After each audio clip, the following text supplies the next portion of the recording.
안녕하세요. 이변은 있다 이동현 변호사입니다. 오늘은 마약 사건 초기에 어떻게 대응해야 되는지에 대해서 알아보도록 하겠습니다. 제가 이제 오늘의 주제를 선택하게 된 이유는 최근 뭐 뉴스나 신문에서 보듯이 마약 사건이 굉장히 급증하고 있습니다. 이에 따라서 마약 사범들이 증가하고 있는데, 에, 그래서 이제 저한테 마약 관련해 가지고 조사를 받으러 가야 되는데 어떻게 대응해야 되냐, 변호사님 초기에 어떻게 대응해야 됩니까? 이렇게 질문을 하시는 분들이 많습니다. 그래서 이제 그거에 대해서 간략하게나마 답변을 드리고자 이제 오늘의 주제를 선택해 보았습니다.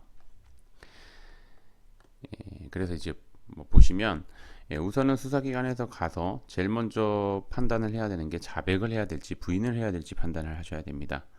그렇기 때문에 뭐 이거를 우선은 좀 포괄적으로 설명을 드리면, 범죄를 저질렀고 객관적인 증거가 있으면 당연히 자백을 해야 되겠죠. 그리고 이제 마약 사건 같은 경우는 자백을 하는 경우라도 어떻게 대응하느냐, 그 다음에 어떻게 진술하느냐에 따라서 정말 결과가 확연하게 달라집니다. 그거는 정확하게 하셨으면 좋겠고, 그 다음에 이제 부인하는 경우에는 뭐 객관적인 자료가 없고 단지 뭐 주변에 있었던 사람들의 진술에 의해서 조사를 받게 되는 경우도 있습니다. 보면은 뭐 보통 이제 뭐 클럽이나 아니면은 뭐 친구들이랑 같이 있다가 이제 마약 사건에 휘말리게 되는 경우가 있는데, 뭐 다른 친구들은 마약을 했는데 본인은 마약을 안 했을 수 있습니다. 그럼에도 불구하고 이제 억울하게 마약 혐의를 받고 있는 경우가 있는데, 이런 경우에 당연히 하지도 않은 일에 대해서 혐의를 받고 있으니까 다투어야 되겠죠.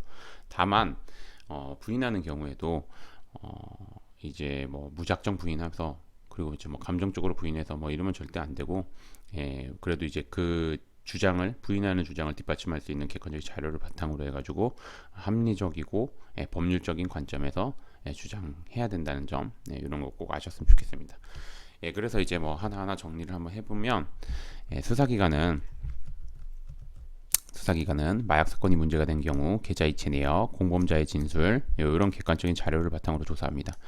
그리고 뭐 한 가지 더 말씀드리면, 뭐 CCTV 영상을 확보합니다. 즉 요즘에 뭐 던지기 수법으로 해가지고 하는데, 그, 판매업자가 던진 거를 받아오는 그런 CCTV 영상도 확보한 상태에서 이제 조사하는데, 이렇게 객관적인 자료를 바탕으로 조사하기 때문에 섣불리 혐의를 부인해서는 안 됩니다. 섣불리 부인했다가는 뭐 구속될 수도 있습니다.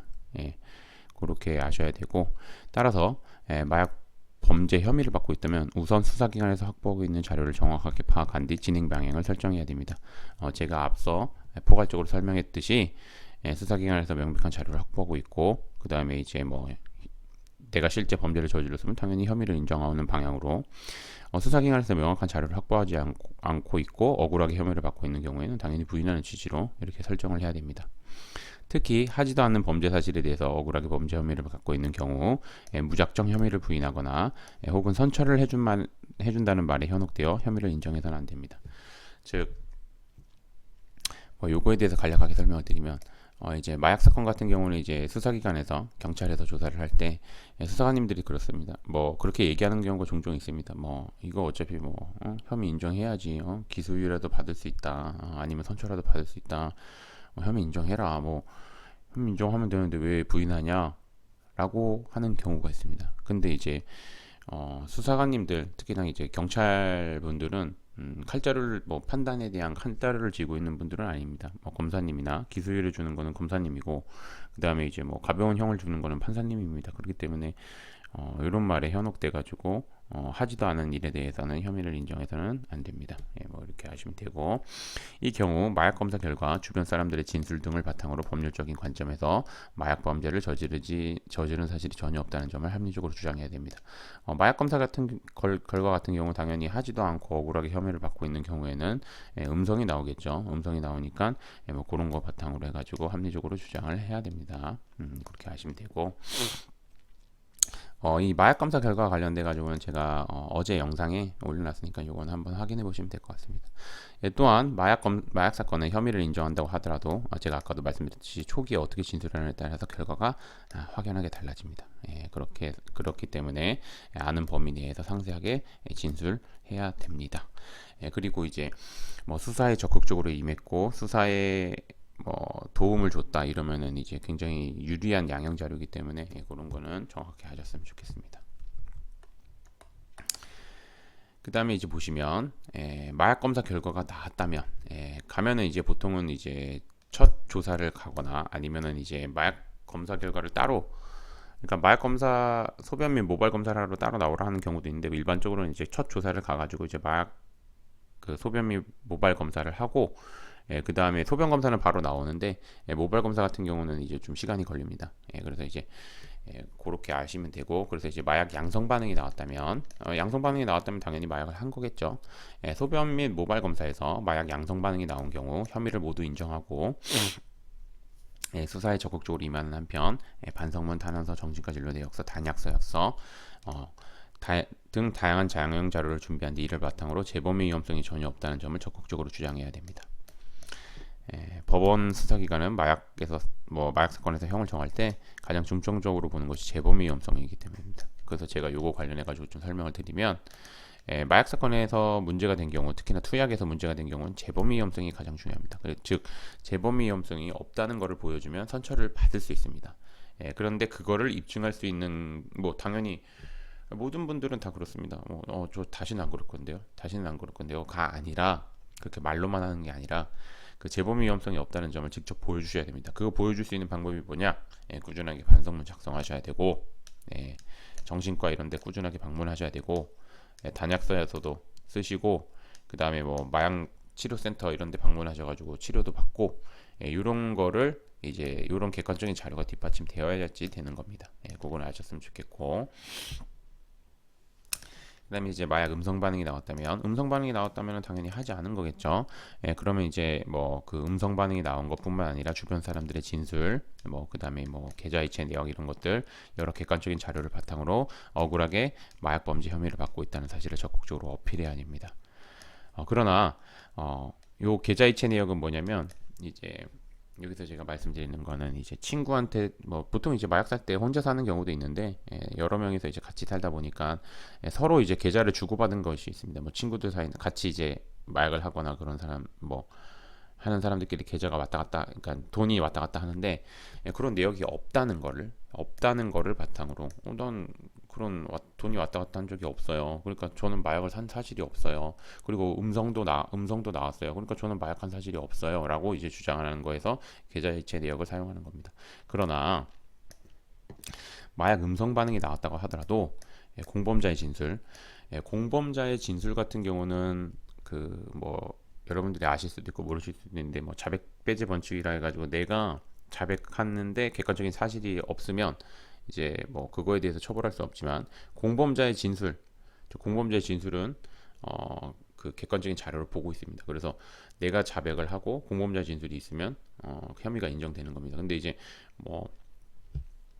아무튼 그거는 그냥 그렇게 알고 있으시면 되고, 마약 음성 반응이 나왔다고 하더라도 공범자의 진술, 이거 객관적인 자료를 보고 있다는 거를 제가 설명드리려고 말씀드리는 겁니다. 그 다음에 이제 CCTV 영상, 당연히 이제 던진 마약을 주워오는 그런 장면이 찍혀진 CCTV 영상, 그 다음에 계좌이체 내역, 친구한테 돈을 가령 이제 그람당 얼마였는데 그 금액을 보낸 내역이, 그것도 주기적으로 보내거나 아니면 이제 특정 날짜에 딱 보내거나 이런 게 있으면은 혐의를 입증할 수 있는 객관적인 자료가 되는 겁니다. 그래서 이런 자료가 있는 경우에는 혐의를 인정하고 선처를 구하는 방향으로 사건을 진행해야 됩니다. 그렇게 하셨으면 좋겠고, 그래서 요거에서 제가 말씀드리고자 하는 건 뭐냐면, 무조건 음성 나왔다고 다 부인하면 안 됩니다. 그거 말씀드리려고 하는 겁니다. 그리고 이제 제가 요거 잠깐 보여드리면, 요거는 이제 제가 진행한 사건 중에서 이제 혐의 없음, 이제 억울하게 향정이면 이거 이제 필로폰, 엑스터시 투약 혐의 받았던 건데, 이제 증거불충분 혐의 없음 받았던 사건이고, 그다음에 요거 같은 경우는 이제 대마, 이게 그래도 기간이 좀 됐고, 그래서 이제 음성이 나왔었던 겁니다. 소변에서 음성 나오고, 그다음에 이제 모발에서도 음성이 나왔는데, 그래도 이제 다른 아까 제가 앞서 말씀드린 것처럼 좀 여러 객관적인 자료가 있어서 기소유예를 혐의 인정하고 기소유예를 받았던 사건입니다. 보시면 아시겠지만 이렇게 그 방향 설정하는 거에 따라서 결과가 정말 확연하게 달라지기 때문에 좀 변호사님 도움 받는 것이 좀 필요한 부분이 있습니다. 그래서 뭐 오늘의 주제를 정리하자면 제일 중요한 건 이겁니다.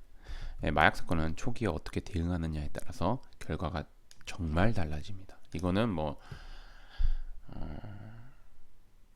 다른 일반 형사 사건들보다 더 그렇습니다. 마약 사건은 그건 정확하게 아셨으면 좋겠습니다. 마약 사건은 초기에 어떻게 대응하느냐 정말 중요하기 때문에 마약 사건으로 조사를 받으러 오라고 연락이 왔거나 아니면은 뭐 마약 사건으로 조사를 뭐 급하게 받게 된 경우 무조건 변호사님 도움 받으셔야 됩니다. 예, 그건 정확하게 아셨으면 좋겠고 그 다음에 이제 제가 항상 말씀드리지만 변호사님 그냥 일반 형사 변호사님 찾아가시면 안 되고 마약 사건 정말 많이 다뤄본 변호사님 하셔야 되고 마약 사건을 정말 그 정확하게 파악하고 있으신 변호사님 도움 받아야 됩니다. 그리고 이제 마약 사건 관련해 가지고 결과도 좋은 변호사님 그런 변호사님 도움을 받아야 되기 때문에 받아야지 유리합니다. 오히려 그냥 일반적인 변호사님, 일반 뭐 형사 변호사님이나 일반 이제 마약 사건 많이 안 해보신 변호사님 도움 받으면 뭐 그렇게 크게 도움 물론 이제 법률 전문가니까 도움이 되긴 당연히 되겠죠. 근데 이제 마약 사건을 전문적으로 하시는 그리고 마약 사건을 많이 다뤄본 변호사님보다는 더 도움을 못 드릴 수 있습니다. 그렇기 때문에 제가 항상 말씀드리지만 많이 다뤄본 변호사님 꼭 찾아가셔서 도움 받으시는 게 필요합니다. 뭐 오늘의 주제는 여기까지 마치겠고요. 저는 이변은 이따의 이동현 변호사였습니다. 감사합니다.